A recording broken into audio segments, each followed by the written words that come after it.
So we've added mixed numbers, we've subtracted fractions, and we've talked about subtracting from a whole. This is going to take it one step further, and this is going to be subtraction of mixed numbers. So you're not just subtracting 2 1/4 from 3, but now you're subtracting it from 3 1/2. And I'm going to show you what these problems would be, and then we're going to talk about the ones that are easy to solve and the ones that I might offer you some more strategies for. This one, 3 1/2 minus 2 1/4, I would have to rename these, which means that I would have to rename them both as denominators of fourths, and 1/2 is equal to 2/4. So, because I have 3 2/4 and I owe someone 2 1/4, well, then I'm able to pay it. I can take one of those 2/4 and subtract and have one left over, and I can take 2 of the 3 wholes. This one, when I rename it and give them both a denominator of 8, well, 1/4 is equal to 2/8. And so I have 4 2/8, but I'm subtracting 3 3/8. It's kind of like having 2 quarters and owing someone 3 quarters. And so you have to trade in $1. So that's what we're going to talk about. I'm going to show you how to make a trade. I'm going to show you 2 other strategies like I did with addition, and you are going to pick which one to use. Perhaps the one you use for subtracting from a whole will be the one you choose here as well. And then let's look at this one and see if this needs a strategy or if we can simply subtract. This we're going to rename to 20/4. 1/12 equals 2 20/4. And if I have 2 20/4 and I have to subtract 9 20/4, well, that requires regrouping. Very similar to when you first started learning how to subtract. If your teacher were to ask you to do 21 minus 17, you may have to subtract. But perhaps you got to a point where you learned a different strategy and you started with 17 and you could count up to 21. And so you didn't have to regroup per se. I'm going to show you some strategies and then you're going to pick which one you prefer.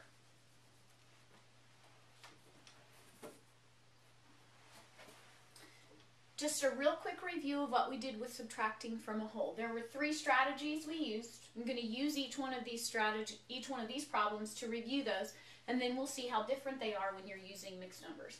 The first one that we talked about was using a number line and using the difference, finding the difference between 4/5 and 3. 1/5 made me to 1, and then 2, so 2 and 1/5 was the answer. It was a number line where I found the distance between 4/5 and 3. The second problem, 16 minus 7/8, we used as a regrouping method. So instead of calling it 16, we called it 15 plus 1. And instead of calling it 15 plus 1, we called it 15 plus 8/8. 15 plus 8/8 minus 7/8. And so our answer was 15 and 1/8. And then our last strategy that I introduced you to was the I still owe you strategy. So yes, I have 27 wholes and I owe you 1 whole and part of another one. And so, well, we did 27 minus 1 is 26, and I still owe you 4/11. And if I still owe you 4/11, then that would have been 25 and 7/11. So, 3 different strategies. Those same strategies we're now going to use with subtracting mixed numbers. Counting up. Subtracting is always the difference or the distance between those 2 numbers. So I would start with 4/5, and I have to count to 3 1/10. The problem with this number line is that it has fifths and tenths on it. So before you start to use a number line, before you begin this process, you do want to find your common denominator. You want to find your least common multiple and rename your fractions. So instead of 4/5, I want to rename this tenths. And 4/5 is equal to 8/10. So 8/10 is where I'm going to start because that's the exact same place 4/5 would be. It's just a different name. So 8/10, well, I know that 2 more tenths would get me to 1 whole. And then I need to get from 1 whole to 3 wholes. And in order to do that, I have 2. And then I need to get to 3 1/10.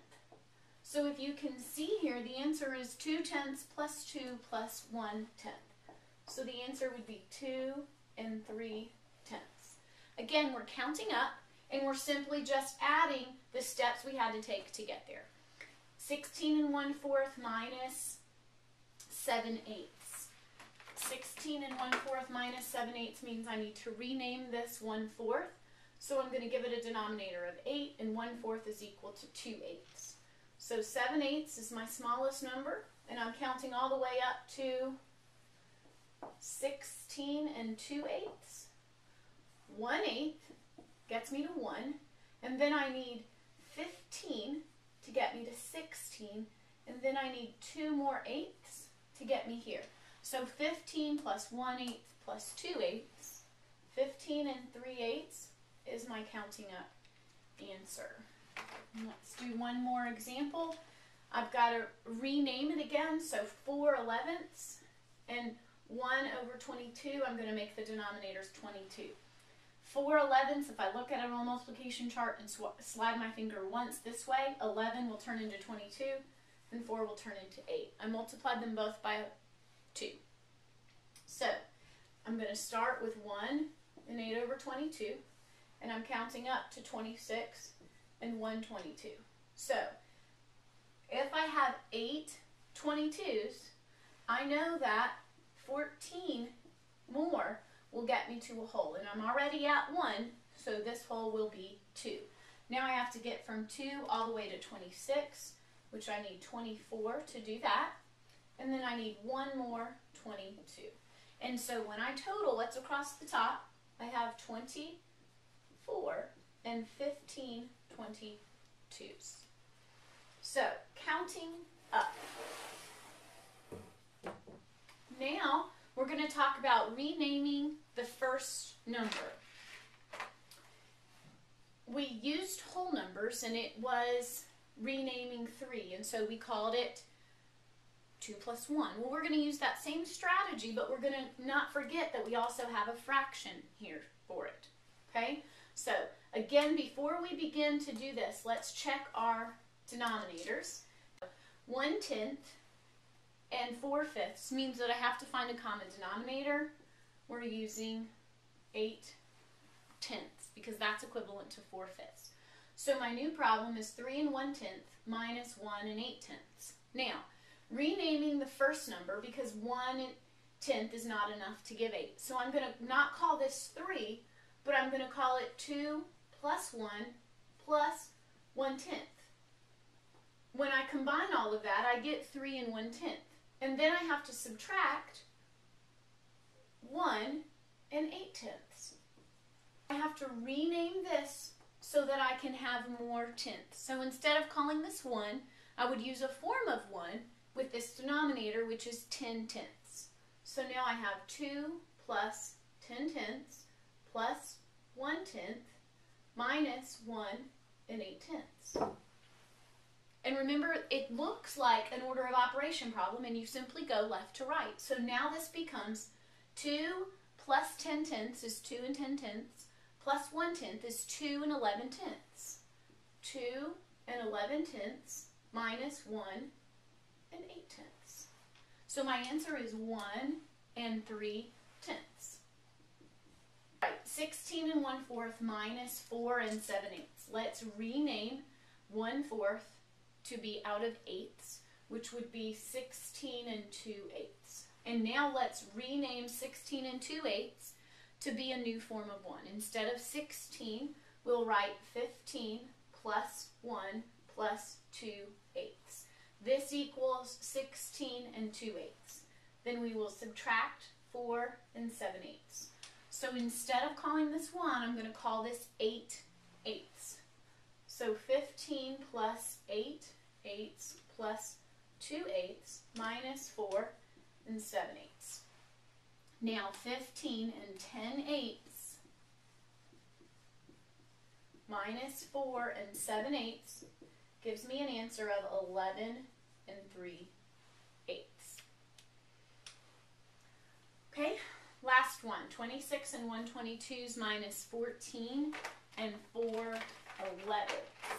I first have to rename my denominators, and because 11 goes into 22, I'm going to change this to, this is going to be 8 22s. So I have to rename this whole thing, so I'm going to say 25 plus 1 plus 1 22 minus 14 and 8 22s. Instead of this 1, I'm going to name it 22 22s. The denominator for this part tells me what form of 1 to use. So now I have 25 plus 22 22s plus 1 22 minus 14 and 8 22s. 22 plus 1 is 23. So for the sake of my board is running out of room, I'm simply going to make this say 23 22s minus 14. Now, 25 minus 14 is 11, and 23 minus 8 is 15 22s.